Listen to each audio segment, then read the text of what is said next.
The list of crimes are chilling. David Carrick, who was entrusted to protect senior politicians and members of the royal family, 49 sex offences, including 24 rapes.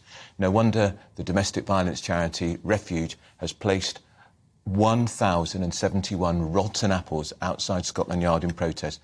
And let's not forget, just a few years ago, Sarah Everard kidnapped, raped and murdered by a serving police officer, Wayne Couzens. Joining me on the show now is Patsy Stevenson, who is a women's rights activist and writer.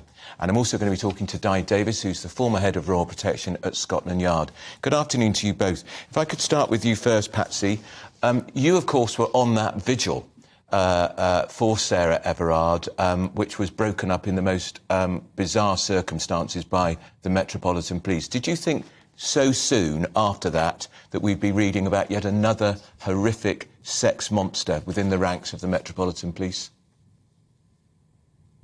I mean, honestly, yes, because it's not shocking to activists that this has happened again. We keep asking them to change. You know, there's so many organisations that are giving them solutions to fix this stuff, and they're not listening, they're not changing. All we've had is empty promises for years. And look, yet again, another story's come out. It's not a surprise. What are those solutions?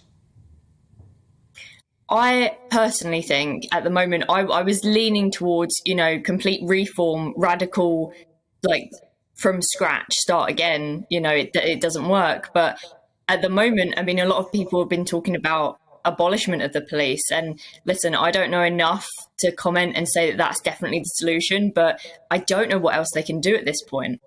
Abolishing the police won't make the streets safer, surely. Patsy, can I ask you, as a woman, how safe do you feel walking the streets? And if a police officer in uniform approached you, maybe flashed his warrant card at you, which we know was Carrick's calling card to try to woo women into his home, would you trust that police officer? Definitely not. I mean, I don't think many women would at the moment. That's one of the issues. They haven't got trust because they've shown us time and time again that we can't trust them. So I have been approached, you know, in the past few months by police officers just to try and chat with me. I don't know if they recognise me or not, but, you know, it feels very odd that they're trying to talk to me. And I just walk the other way. Even if I was in a dangerous situation, I wouldn't go up to a police officer. I think that would make it worse.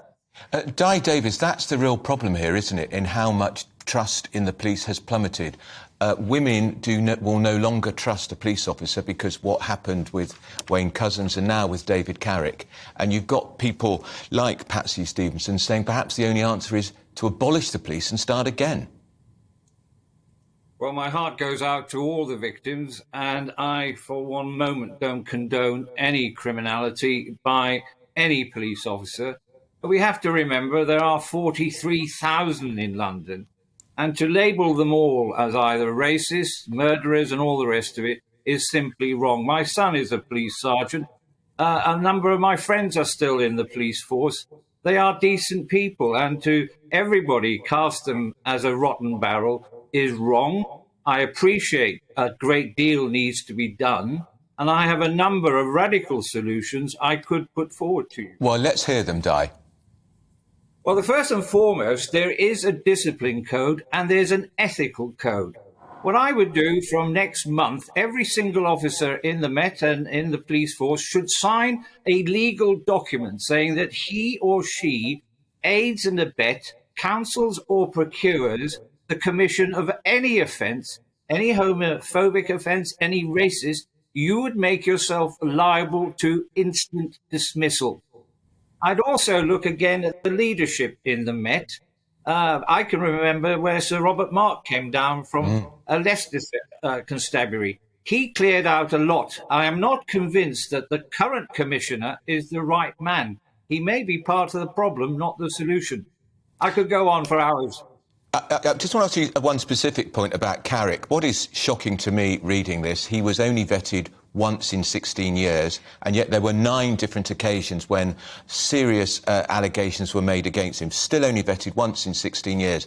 And we heard Cressida Dick, the rather discredited former Metropolitan Police Commissioner, talking about how it would never happen again after Wayne Couzens and Sarah Everard. Just days later, this terrible man was accused again of a rape He wasn't even suspended, Di. I agree with you, and part of the investigation into this whole matter and any other officer accused of serious offences should involve those who are tasked, one, with carrying out the searches on these people, and secondly, who allowed him to get into the DPG, Diplomatic Protection Group, without being vetting. Firearms officers should, and in my day, and I was a firearms officer, we were vetted to the hilt. When I took command of royalty protection, you wouldn't believe how many references I had to provide. That should be part of the investigation. But I also call for a royal commission. The last royal commission was in 1960 and then reported in 62. It is time that we had a royal commission. The police at 2 a.m. are virtually, apart from the fire and occasionally the ambulance these days, are the only service there. The demands on them are huge. And also, I would like to add, the police are a reflection of the society we live. And if you look pro rata, there are 650 odd MPs. If you take their numbers that are corrupt, who have caused and attacked women, are we saying that every man in every organisation should be sacked? No, per rata, I say again, 43,000 in the Met and 40,000 in the country. Most of them, men and women, are decent.